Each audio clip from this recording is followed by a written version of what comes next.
Yo, what's up? It's Jake from Unpeople. You're watching Forever Loud at Collision Day Fest. What about us, Jake? I don't care about it. That's it, that's perfect. It's just Jake and Luke who just spat on me. At Collision Day Fest. Yeah.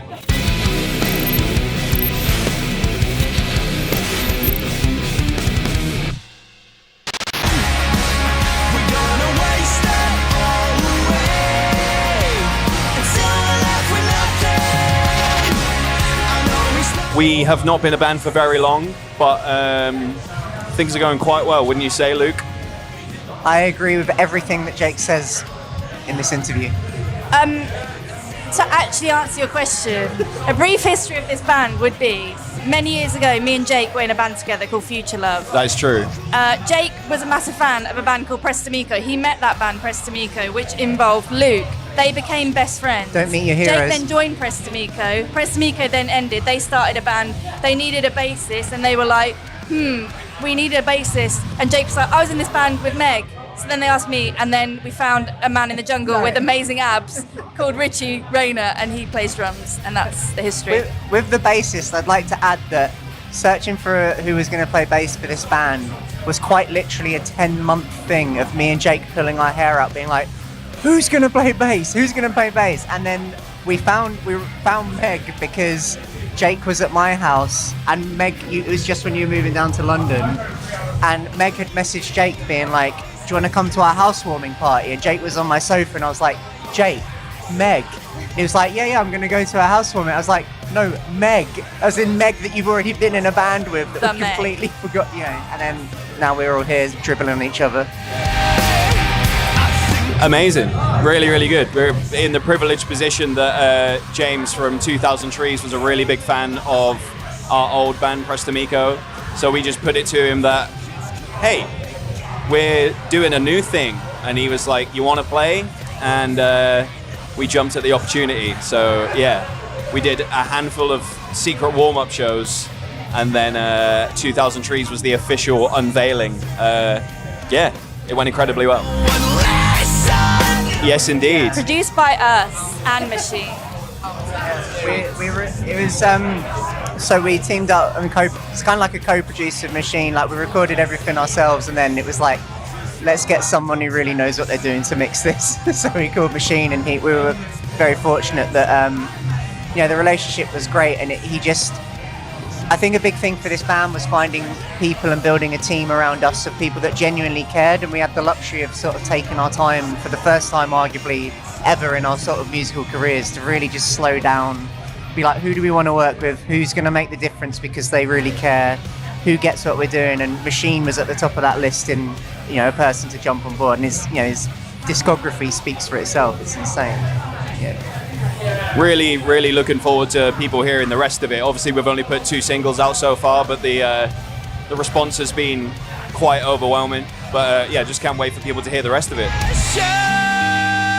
Yeah, that is a good feeling, considering I kind of wanted Waste to be the first single, and then we kind of went with our label's advice to put Smother out first, and I'm glad we did it that way. Let's put it that way. That happens a lot though, like a band sometimes launches with a song, and then it does fairly well, but then like the second single is like the banger. So I'm not really that surprised, but yeah. It's a lovely feeling. It kind of comes naturally. Yeah, I think when myself and Jake very first got together, just to sort of be like, well, let's do our own thing. We didn't really have any boundaries that were set. It was just kind of, let's play guitar and see what happens. And I think we very quickly realized that we were going to write music that we were both naturally leaning towards and wanted to hear. And then that, we just kind of pushed it further and further. And then I think the band sounds the way it does because we refine it all together and we do production together and stuff. And yeah, I think it's not, like Jake said, it's quite a natural feeling thing. It's not like we set out to be like, we have to have this and we have to have that. But it's nice because now we've got music out, it kind of validated what we were feeling a bit more. So now we're like, okay, maybe we shouldn't change our path too much from this thing that people are picking up that they like. So yeah, I feel like I don't think we're going to do like a jazz album for our first album, for example. Not anytime soon, anyway. That's coming though. more of the same, but with I don't know. I don't feel like anyone will be really surprised by it, based on what's already come out. But I do feel like all 5 songs have, quite a different flavour. Kind of like 5 siblings in the same family. Are we related? We are all related. I know it's the question on everyone's lips. We found it out 6 months in, and we just we weren't sure whether we should publicise it or, yeah. You just said it. It's like that. It's funny because we'd already signed to Sharptone at that point, and because they're professionals, they hadn't leaked anything that was coming. So I remember the Better Lovers track dropped, and we were like, what? It's like all our favourite bands merged into one, and you add in Will Putney as well. And we were saying when we were chatting to Goose, the drummer, it was just like something I found so inspiring about that band is they're still hitting their shows like they've got something to prove, and it's like they are literal legends of the scene. Meg did a drawing of Jordan Buckley. How old Sorry, were you? I just like to preface it. This is GCSEs. Okay? This wasn't like a week ago. Yes. I'm 33 years old.